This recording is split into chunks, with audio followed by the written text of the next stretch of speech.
Welcome back to the Positively Jacked podcast with Nate and Jess. We dish real-time strategies on the nutrition, fitness, wellness, and lifestyle trends to prioritize positive psychological habits and best practices. Our goal for each episode is to relay helpful information and topics relating to health, mental and physical, nutrition, lifestyle, and habit formation. In addition, we give RTS, or real-time strategy, that anyone can apply in the same day to help benefit themselves. And Jess is back, so you don't have to just hear me talk. I'm back. Hopefully for a few weeks. Hopefully. Fingers crossed. Who knows? Fingers crossed for a few weeks.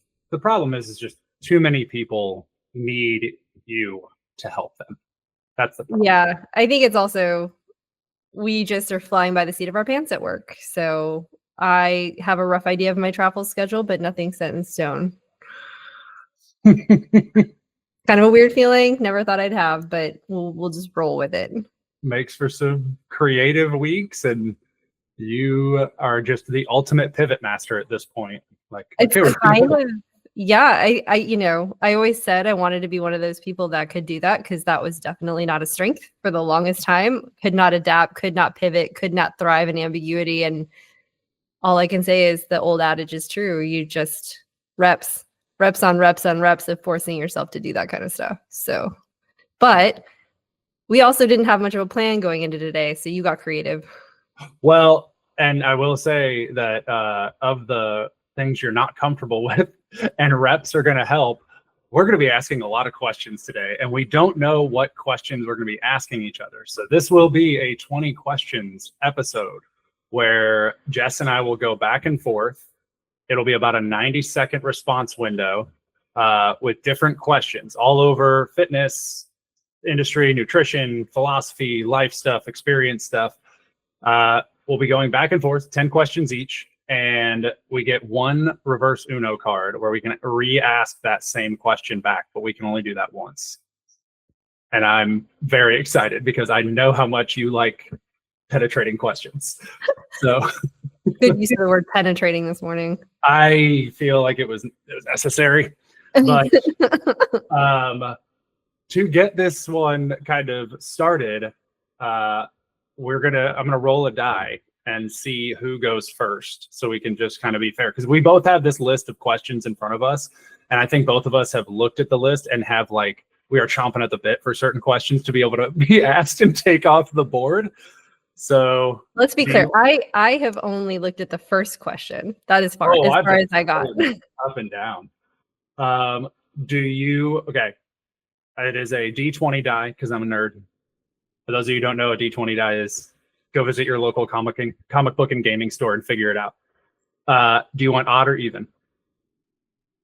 Even. Okay. It's odd.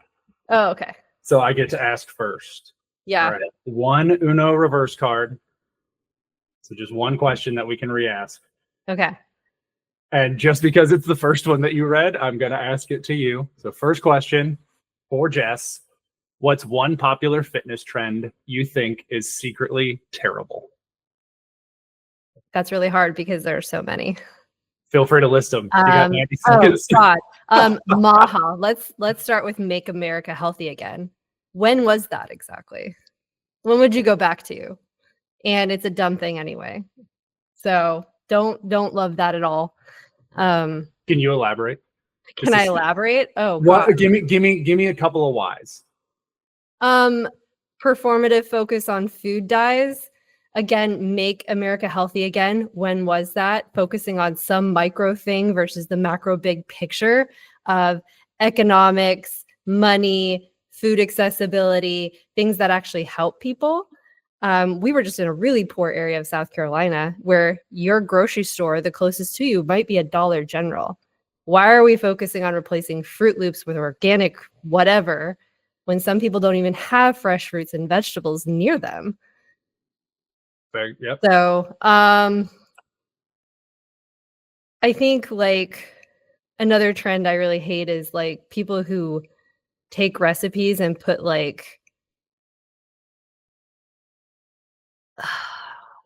weird substitutions that make it just not worth eating in the name of healthy. I mean, I love cottage cheese, but we're throwing cottage cheese at a lot of things right now. Like, where I'm like, I don't know, guys. Like, That's awesome. I love cottage um, cheese, but we're throwing cottage cheese as a lot right now. Okay. oversteering on carbs. I mean, anything that you go on Pinterest that says like crack chicken. I mean, like,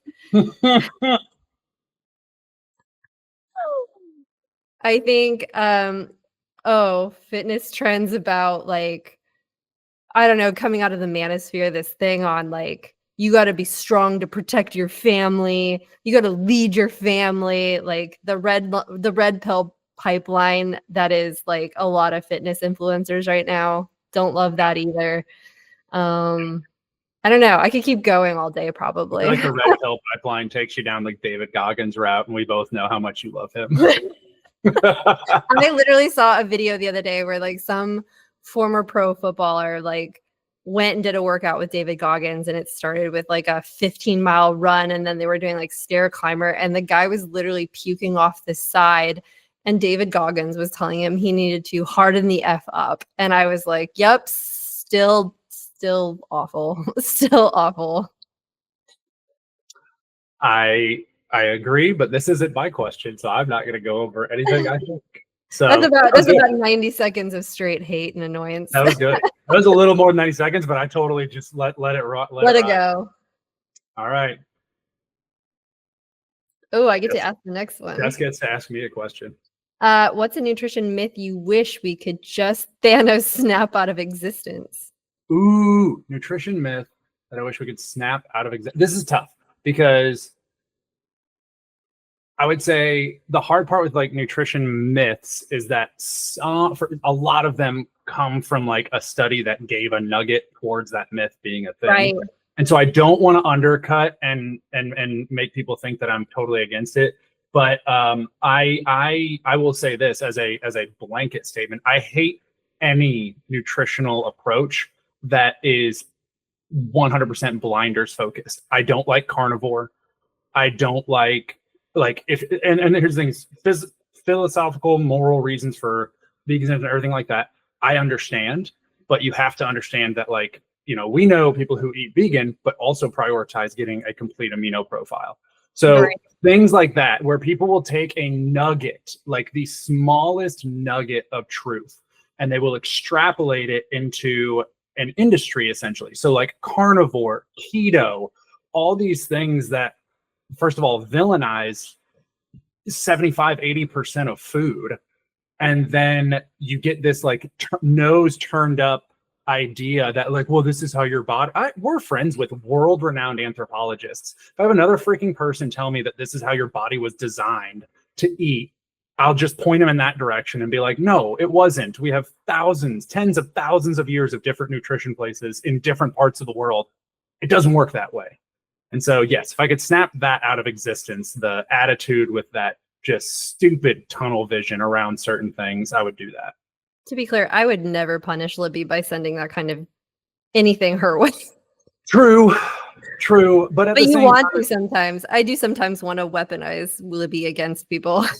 yeah, because realistic, I mean, it's one of those things like I understand why people want to self-experiment, but stop taking things that in a study give people a little bit of a direction or possibly an answer, and then extrapolating it out to making it to where it's putting money in your pocket. The one I hate the most is keto, because keto is one of those ones that was getting people sick right off the bat.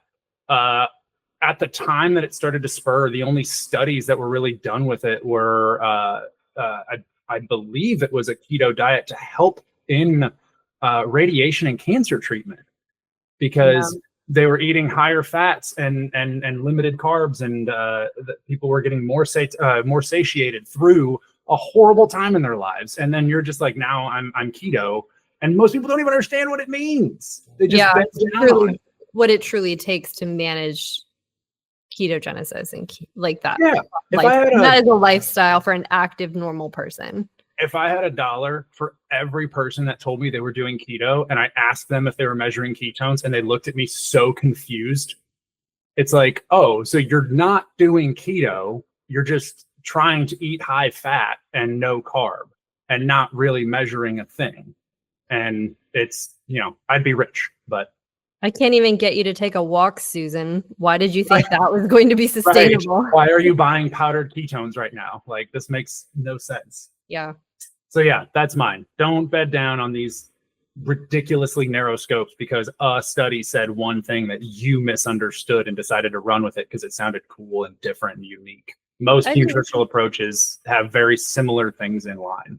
I think it goes back to what we say a lot. It's, when something feels really out of reach and you don't know how to do it, they provide what could be an answer that's like a micro task in your mind.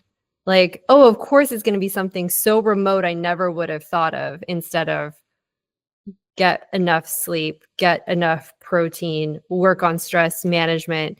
Like it has to be like, an Indiana Jones quest to find this little known thing. It was like when everybody was drinking the weight loss tea when I worked at a health food store, and it's like, do you really think it all comes down to this one ingredient from this tea that you just hadn't been drinking this whole time? Like, right. Yeah. I don't get it. I don't get it. And if I could, it would just be a quick Thanos snap. The Thanos snap. Okay. I went to the philosophical ones because those are some of my favorite questions ever. Yeah. If you could tell your day one coach self one thing, what would it be? Oh gosh. This is little coach Jess, fresh into it. Gosh, can you remember that person? Yes. Probably that, like, the biggest influence and value I can bring people is just bringing real life to my coaching practice. I think I always thought, I definitely wasn't as smart as you or other coaches we were alongside at the time. And there are so many smart, brilliant, amazing coaches that I think coming into it, I felt like there wasn't a place for somebody like me. But I think my place has always been in bringing my own experience, my own constraints, my own creativity and ability to problem solve to the forefront. I like that. I think early on, Coach Jess would have appreciated that. Yeah. Yeah. I think now I can 10 toes down a little more confidently than that version of myself, for sure. Well, in hindsight's 2020, but also, coaching was a big. That was a big leap for me because I couldn't even get in front of people without wanting to pass out. Oh, I know. The first day you came into CrossFit United, I honestly, like, the second you walked through that door, I was just like, this person is incredibly scared. Yeah. Like, body language wise, and eyes were darting left to right. And I'm just like, oh, wow, she's nervous. I remember taking the level 1, and I feel like a lot of new coaches do this. They have to be holding something. There's like the support cup of coffee or the support PVC pipe. The expo marker walking around fidgeting. I was that person. I was like, I have to hold this PVC pipe. It is literally holding my body upright. I love that. And it took the longest time. I think my level 2 coaches finally like ripped it out of my arms and were like, nope, we're doing this without it. I could tell it's a clutch. We're getting rid of your clutch. I like it. That's a great answer. I think early Jess would have liked that. Yeah, I think so. Gosh, where did you even pull that from on the list now? That's one towards the bottom. There's for anybody who doesn't know, in our show notes, we do have like different categories of questions. And so, I always love to do the philosophical ones because they're so like open-ended. Yeah. Oh, I like this one, so I'm going to ask it. What's one time you completely changed your mind about something health related? We have strong opinions, but have you ever like kept such an open mind that you actually changed your mind on something? Realistically, like if I'm being really honest right now, CrossFit. Yeah. Like, you were just talking about that too. Well, and so I will keep this as short as possible. And I will start by saying, I think CrossFit made an incredible impact on the fitness industry when it started coming out. Mhm. And the reason being was because I knew a lot of people who were very smart in textbooks and were very, boundary ridden with like certain protocols around training people.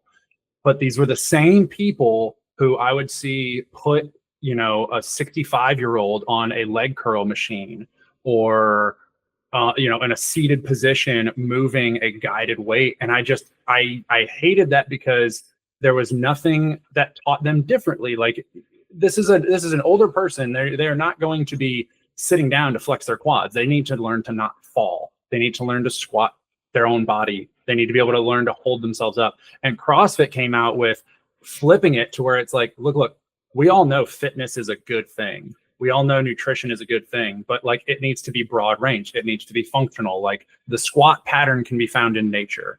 The deadlift pattern can be found in nature. Now, having said that, what have I changed my mind on that? I think that CrossFit got to the point where it thought it was the only answer. And not only that, it started to turn away industry partners that it could have used and bolstered each other up and been involved and integrated into other communities. You don't see the running community and the triathletics community and the cycling community making fun of each other as often as CrossFit, coaches and pros would of these other industry types. And that's the thing that changed my mind on CrossFit is like, I love the idea that fitness can be made for everybody, but I hate the idea of anyone thinking their approach is better than others simply because you don't know what people need until you talk to them. So you're talking more the community aspect, not the methodology aspect. I think the methodology isn't exclusively CrossFit's. I think GPP was a thing before CrossFit. Yeah. I think CrossFit made it mainstream. And so to say that CrossFit owns GPP is not appropriate. Right. I think you bring a good point. I feel like at the beginning, when I joined around 2011, 2012, it was like an open marketplace of ideas. It was like you would see somebody put up a video and it was something new and everybody was like, I'm going to try it. I'm going to do this. Or you saw people, even though it's not maybe entirely positive, jumping around and trying new programming tracks or anything. And then a good example was what we talked about a couple of podcasts ago with Kelly Starrett. Yeah. How many people took self-manipulation and care and mobility into their own hands and further than just like a yoga routine, right? Yep. People were learning their own anatomy so they knew where to put a lacrosse ball or knew how to foam roll and do all these banded protocols. Like that was a huge thing that nobody would have tried. Well, and the community appetite was an open marketplace. It was like all these different people were all of a sudden coming up and bringing new ideas and people were open to trying them. And then it felt like after COVID, it kind of started to constrict upon itself. And all of a sudden it was certain voices and openly criticizing and bringing down others in the community. And, for lack of better terms, shitting on anything that didn't fit a very, very narrow idea of what the community or the methodology should look like or be applied like. And that's where I saw the difference in kind of the falling out as well. Yeah, I would say that's the biggest thing for me is like, I still to this day, there are tons of gyms. I would love for people to go to CrossFit gyms or gyms that favor CrossFit type stuff, GPP. But where the HQ and stuff like that, and some of the higher ups that have the loudest voices have shifted, I can't support it. Because it's too closed-minded now. It's too nose stuck up for somebody who is so young in the fitness industry still, right? 20 years. Yeah. Like you should be, the goal was that you were all inclusive fitness, not making fun of anybody that wasn't you. Yeah. And you can definitely see that play out in the whole CrossFit High Rocks or. Yeah. There's people who embrace it and love that there's something else. Yeah. Or the people that are like, oh, you couldn't do CrossFit, so you're just doing High Rocks as like a default. It's just like, shut up. Yeah. So that was more than 90 seconds, but that was a good one. Yep. That was a really good one. Okay. Here's a fun one. If you could create a new required certification for fitness coaches, what would it be? Oh,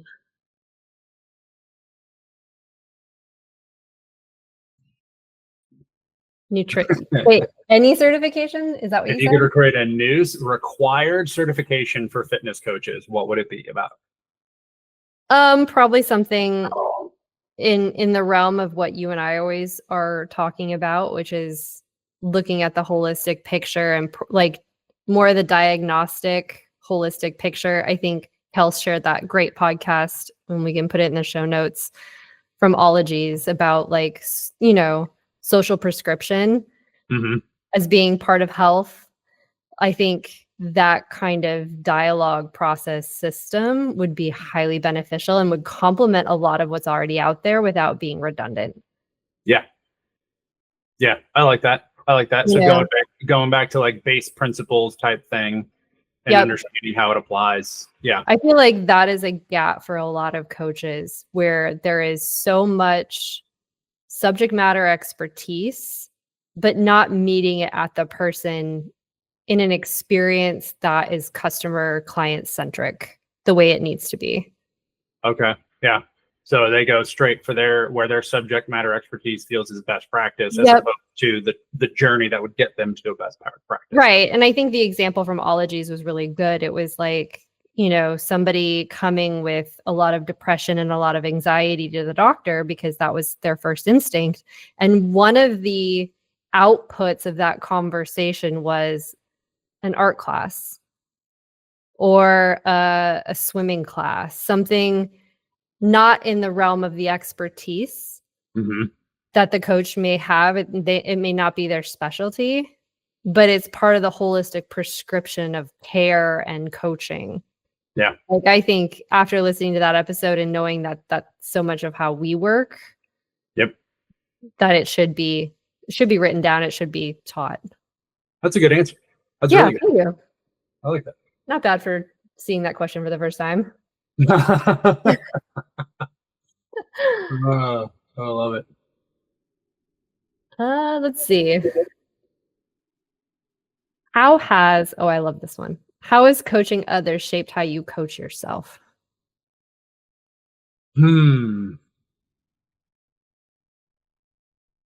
That's a tough one.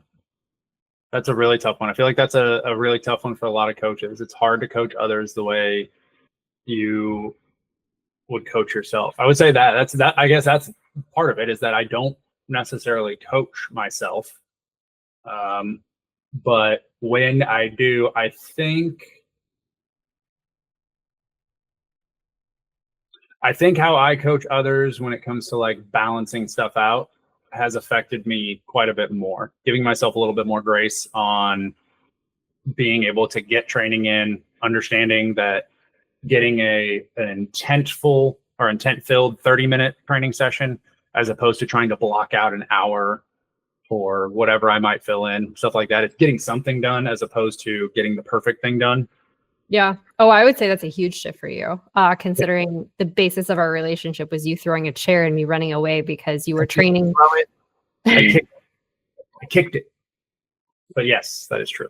Where like everything had to be just so and at a specific volume. And then the other day you were like, I've done like three 30-minute training sessions this week. Like that level of shift, like from an outside person looking at you, like I can definitely see that's because of just that process of not growing up, but observing what's worked and what's important and maturing over time with you. Mm-hmm. Like old you would have freaked out if the answer was 3 30-minute sessions and it was Thursday at the time. I was definitely trying to achieve more than I am now. Yeah. Which I knew took time. But instead of back then understanding that it took time and being well orchestrated with my time, I would just try to blitz it. I would just try to figure it out in that moment over and over and over again. So, yeah. I think you felt like who you were as a coach had to look and be a certain way to get a level of respect. Whereas now you don't need that. It speaks for itself. But that's time. That's something like I've been around for a while now. 23-year-old you wouldn't have felt good about. That's fair. No, yeah, that's a big shift. Now I'm gonna go ahead and play the Uno reverse card. How has coaching others shaped you? How you coach yourself? I think kind of the same. It's a level of empathy and grace I'm willing to give myself. I definitely, as I do anything, I always think about, is this a good reflection I want others to see? Am I setting the right example in what I choose to do and how I spend my time and how I prioritize? Like, right. I think I'm hyper conscious of that, not to a bad extent, but it's definitely always at the forefront because I've coached so many different types of people at this point. Yeah. So a little bit of everybody. Nice. I like it. I know since I did the Uno reverse card, it flipped it back on you quickly. So if you want, I'll find a new one. But let's see. I want to do a salacious one. Oh Lord. I'm gonna do drama. Let's bring back the drama side. What's one overused word in the nutrition space or fitness space that makes you roll your eyes, like immediately when you hear it? Toning is always one of the biggest ones. Like, tonality is not a term. I hope people understand that if you're using this term, I don't think any less of you, but understand that what toning is it's body composition work along with gaining muscle. Like, yeah, tonality is not a term. It's not a thing in fitness. There are no studies of, this protocol led to this much tone or this much tonality. It's body composition. Yeah. And then this could be enhanced because of the show that we've been watching lately, Journey. I'm kind of getting annoyed at that one now, because I feel like a lot of people think using it makes you sound philosophical, if that makes sense. Or if when I hear it, yeah. Well, it's just like people are like, this is really critical for my journey. And I just look at them like, journey's getting to the point where I start hearing closed off. Yeah. This is my journey. And it's just like, that sounds like you're definitely closed off to hearing things that would influence and learn, which is really what a journey is being open to learning. Yeah. So those two, tone and journey, are kind of nails on a chalkboard to me right now. Yeah, I don't think anybody would have pegged journey on the list of possible things that would come up on your list, but we watch shitty dating shows, and it comes up a lot when people do bad things or things that hurt other people, and then it's like, well, I'm learning, it's part of my journey. Well, and also ever since fit influencers are learning to use ChatGPT, I feel like it's the number one thing that pops up in a post now. Yep, that and M dashes. Yeah. Oh, God. Yes. Tell me how to spot it in ChatGPT posts without telling me. Oh man, yeah, that's an eventual episode. We've said that a couple of times now. Okay, so I got to ask one. Let's see. You like the drama filled ones, which is always fun. Okay, we'll do the flip. We'll do the yin to the yang of the first question. Which change in the fitness industry gives you actual hope for the future? Oh gosh. I think, and I'm sure somebody will weaponize it or profiteer and ruin it, but let's hope. The emphasis on walking. Yeah. I think like people saying like, look, we don't have to kill ourselves. Let's find more places to put walking in and being outside. Yep. And what that does for stress relief, a lot of health markers, honestly. That gives me hope that people are taking it back to something basic and just moving. Yeah, less intense. And I don't get me wrong, I love intense workouts at times, a couple times a week. But I think, for a while, and it's maybe one of the downsides of what CrossFit was about. It was like people felt like I need to train like what I see on Instagram, and it always needs to be high intensity. It always needs to be cardio. It always needs to be on the floor. It always needs to wipe me out, Orange Theory style, for 60 minutes. When like walking has just so many benefits. So yeah, consistent, including body comp. Like, yep. So I love to see that right now. I like that. That's a good one. Okay. Ooh. What? I always feel like when you're looking at the list, you're looking for the one that might make me uncomfortable or like might catch me off guard. So I'm like I like a good flow of conversation, so I look for a good follow-up to the one that just happened. Oh, nice. So you're trying to I'm a total designer. I'm like, ooh, what's the next flow? What's one small daily habit you credit with your consistency? Sleep. Yeah. If I focus more on quality of sleep, everything else is better. Yep. Period. It just is. There is, anytime I, whether it's sleep data from my watch or just checking in with myself in the morning, anytime I listen to myself more, like what my body is telling me from my night of sleep, I always have a better time. So if I didn't sleep well and I know I need to train that day, I take the intensity down. If I did sleep well, but my watch is telling me like, oh, you didn't sleep as well or something like that, but I wake up energized and feeling good, I'm like, you know what? Like this morning's a great example. I have been catching up on sleep. I did not sleep well early parts of this week. And then the last 3 days, I've gotten better sleep each night. And so Friday and Saturday night were two of my better nights of sleep. And my watch wasn't working and stuff like that. Woke up this morning and I had a 3-mile tempo run and it was pouring rain. And it was one of those times where you're just like, you know what? I've slept good the last couple of nights. I've eaten good food. Like, let's just go. And I ran fastest pace I've run on any of my tempos in a while. And so, yeah, sleep, daily habit, focus on your sleep quality and just always be in tune with it. Cause I think it just gives so much. Yep. And not just in workouts, it's everything, literally everything. If I don't get a good enough amount of sleep, I can't sit in meetings all day. Yep. I crash out. So like, I know if I sleep well, I can solve 8 hours worth of problems versus 4 with really good focus. Like it's that noticeable at this point. Yeah, absolutely. And I will say this, we say it's one thing. There's a lot that goes into it. Yeah. It isn't just sleeping more. It's all the behaviors, habits that stack down from that getting sleep. Right.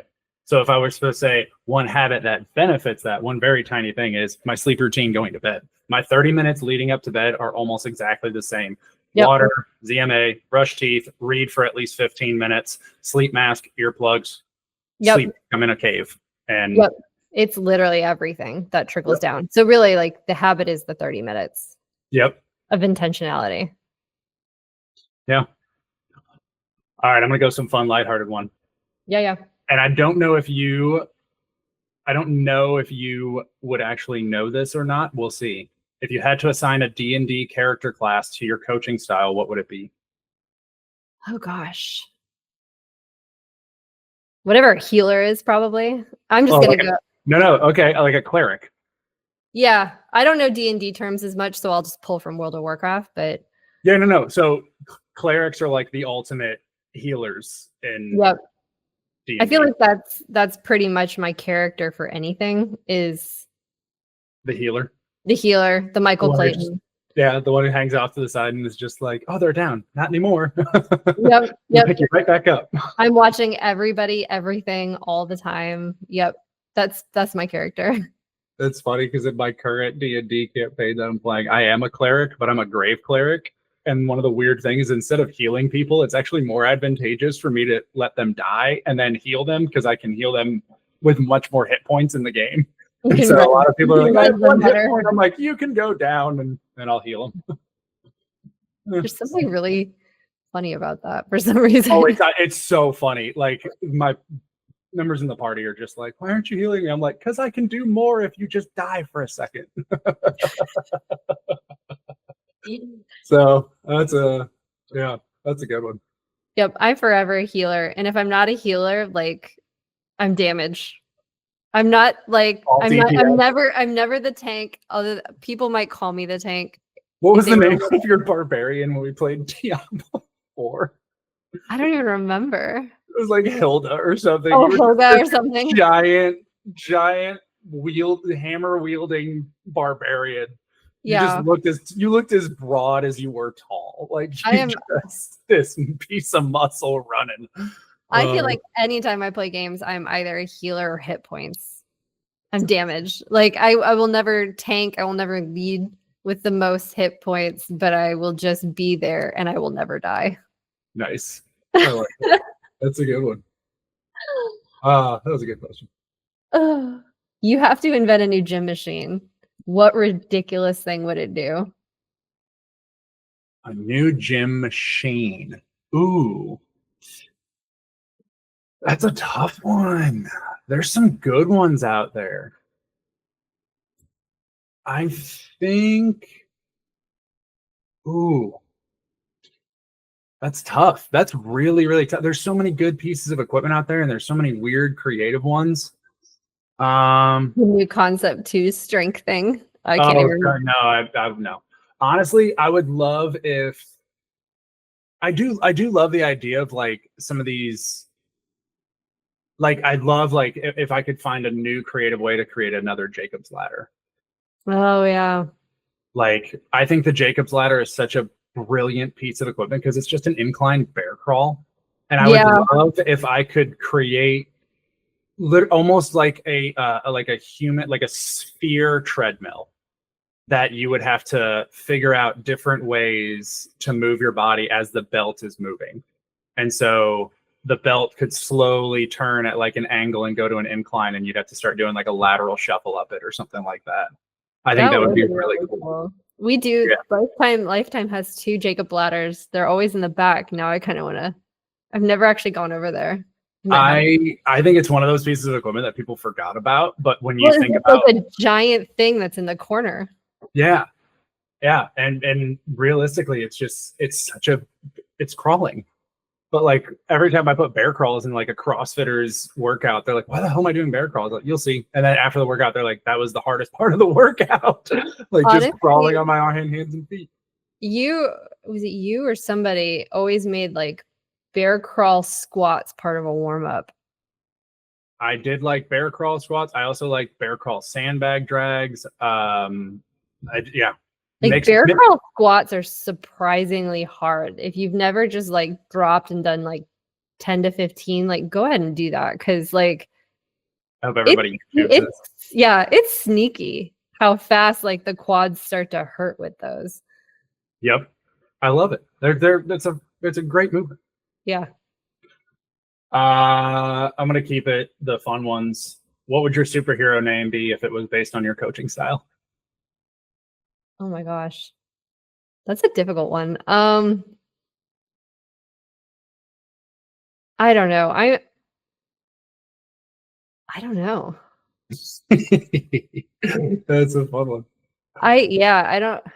Well, so let's see here. What examples in superhero-dom would you say that you would relate to when it comes to dealing with people in general? Oh, I don't know. Who's the guy with like the orb? The orb? Who's the Benedict Cumberbatch? What is his character? Doctor Strange? Yeah. Okay. Doctor Strange. Like fitness coach supreme. Yeah, I don't. I just like that character, so I'm like, maybe that. I don't know. Maybe I'm a 90s nerd, a 90s Nickelodeon nerd, but like I always liked Alex Mack. Yeah. How she could melt down to liquid and just appear, and she could be everywhere and see things that people weren't seeing. Like, I don't know. Be everywhere and see. Now I'm getting Professor Xavier vibes to where you can like read minds and influence people. Actually, that sticks kind of. Like I always if you believe Law and Order calls it the cocktail personality, where like I go in and I take the temperature of the room and I get the vibe of the person and I try to be who they need me to be in the moment. It's like Okay. a weirder level of empathy, I feel like, where it's I can tell what they need and I'm that. Yeah. I like And that. we've had, I for the longest time coached anybody new who came into the gym. So it was like you get the full spectrum of overconfident former football players or like people who had never exercised a day of their lives to early English speakers. And so it was like, who do you need to be so they can be successful? What kind of energy, what kind of dialogue, what kind of coaching would they most benefit from? Very, very chameleon-esque. I feel like you're Maybe that's you're it. you're like Mystique from the X-Men. See, I don't You're know. analyzing the person know all coming the back in and choices. then matching them, which I'm just like, that's Maybe a that's pretty it. good one. Yeah, I mean, I'll take it. Jess Speak. Just that's more like a stripper name, to be honest. Fine line. Fine Fine, line. fine line between coaching and stripping. I know. Like, just suddenly we crossed into the other one. That's a good one. Oh gosh. Oh, One more. I think we're Okay. getting close. Here's what I want to hear though. Favorite failure moment that ended up making you a better coach. Anytime an athlete's been injured. Yeah. Anytime an athlete's been injured, and people will be like, well, that's not, injuries aren't your fault. It's like, it's not, but at the same time it is. Like, I have to program, especially for high performers. That's one of the hardest things. And anytime you're programming for a high performer and something bad happens in the programming while they're executing, you feel like it's a failure that you could have avoided.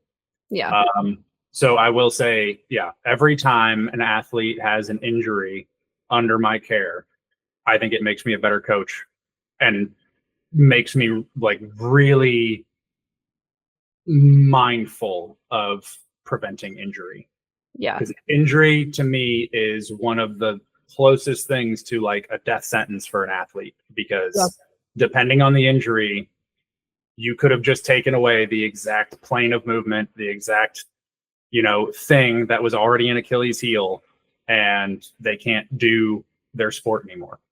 And so, yeah, but it has made me a better coach because, you understand the priority behind programming balance, around volume balance, around intensity, around listening to them and their feedback, and making sure, like, if you have a concern, you got to find a way to bring it up in a manner that makes it look like you're looking forward, not just trying to avoid, right? Yeah. And that's a slippery slope too. But yeah, I would say anytime an athlete has been injured under my care, it sucks, but it's also one of those things like, okay, I overlooked something, probably. I need to look back. Well, it's not only the programming itself, it's what didn't I surface as a coach that might have prevented this, the relationship and the level of trust and the dialogue and all the pieces. I think few people realize how serious the right coaches take those cells that you see in your programming each week. Yeah. True. Very true. There's so much in that cell beyond just ABCD. No, and that's the number one thing I tell anybody who logs for me is subjective feedback is not a bad thing. Like, the number's great, but I need to know how you felt. I need to know how you perceived it. I need to know if you understand this. That's why another non-negotiable, if I'm programming for you, is a weekly call, because there is, programming's great, but you can get a program anywhere. I mean, we call them qualies in my field, and I mean, I couldn't write a program without really good qualities on the backside of everything that I do. It's literally how we shape the program. Yeah. Because people's emotional, experiential observations determine how successful they will be in implementing it later. Yeah. So. I agree. All right, here's a fun one for you. In 10 years, what do you hope your legacy is in this industry? Oh gosh. Waha. I've been waiting on that one. Maybe just, maybe this sounds really dramatic, but like a last vestige of common sense. Okay. You know, I mean, like we've been a part of CrossFit so centrally for so long Mhm. and have watched it change. And we talked about that earlier, that it's like, I hope to be the piece of it that we all loved about it for so long. You know, Yeah. the community, the open-mindedness, the kindness, the empathy, the open market of ideas. That's what I would want. I want that to live on somehow, because I think even though you and I have talked about it and we've kind of created some space for the time being, like we're still thinking about it, talking about it somehow almost every episode because we love it. Yep. So I just want to keep being that example. It's a vestige of common sense. The last vestige of common sense. Vestige of common sense. God, I want to put that on a shirt or a name tag for you. This is Coach Jess. She's the last vestige of common sense. Oh, that's a good one. I mean, I try to sit in the middle of a lot of things. I try to consider both sides. Except I agree. Except if you happen to have a podcast and used to video all of the CrossFit games, then I have no room for you. I think I asked the first question. So Yeah. we'll end with you. You get to send me the final one. Oh. And you still have your Uno reverse, and I'll even let you go back to any questions that I might have asked you earlier.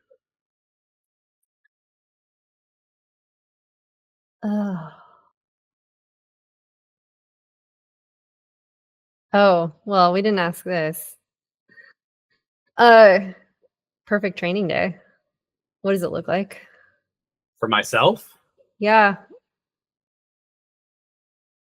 Perfect training day for myself. Hasn't happened lately, maybe, but well, and yeah, I was gonna say, like, perfect training day, you know, I'd like to think that at one point I had it.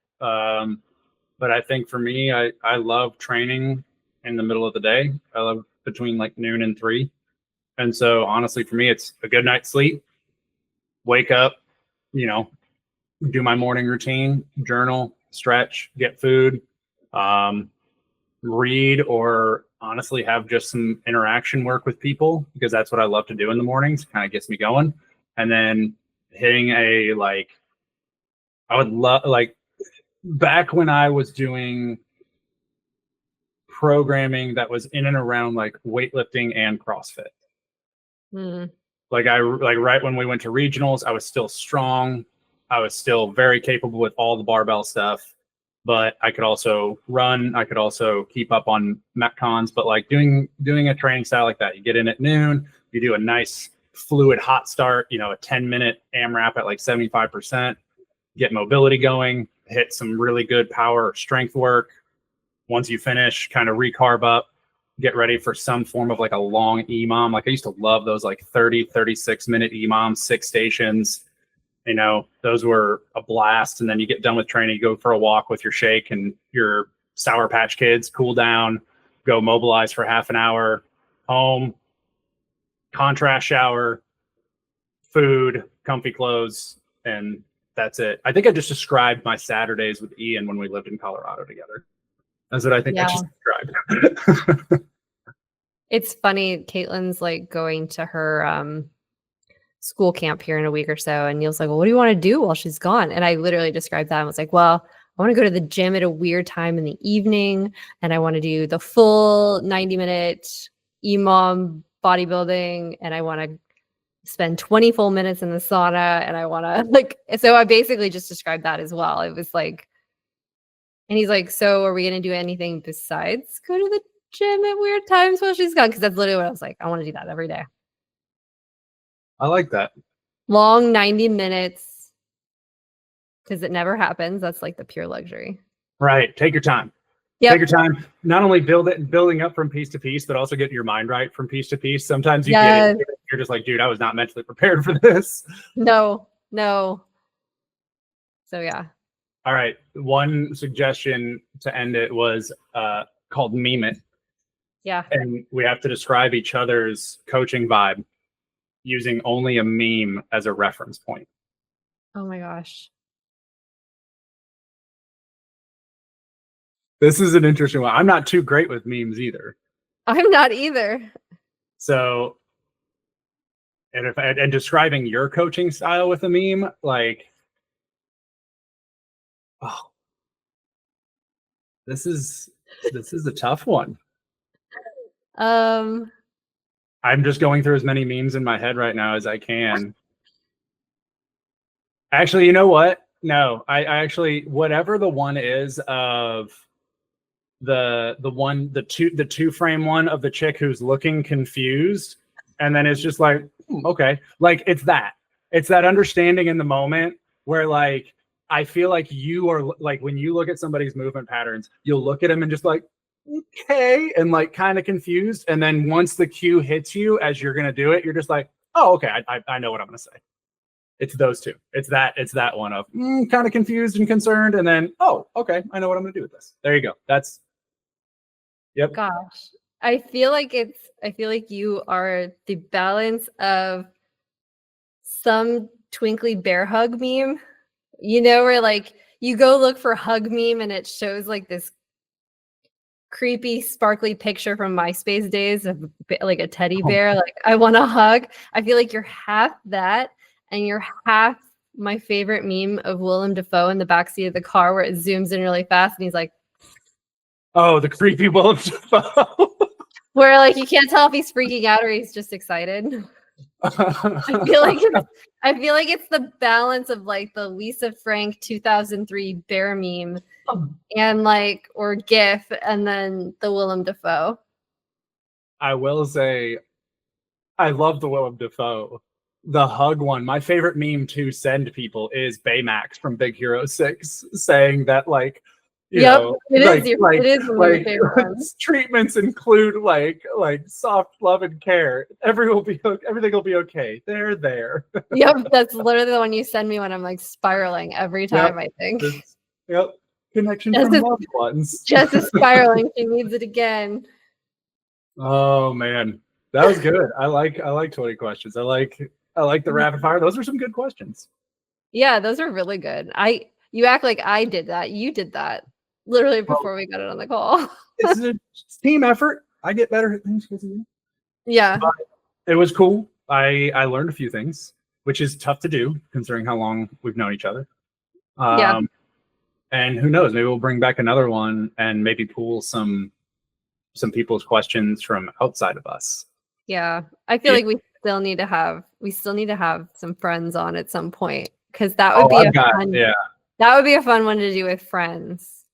Yeah, we should pile up our favorites from this episode, and that's our closeout with a friends episode. Is like 3 to 5 questions of just the ones that we found the most fun with.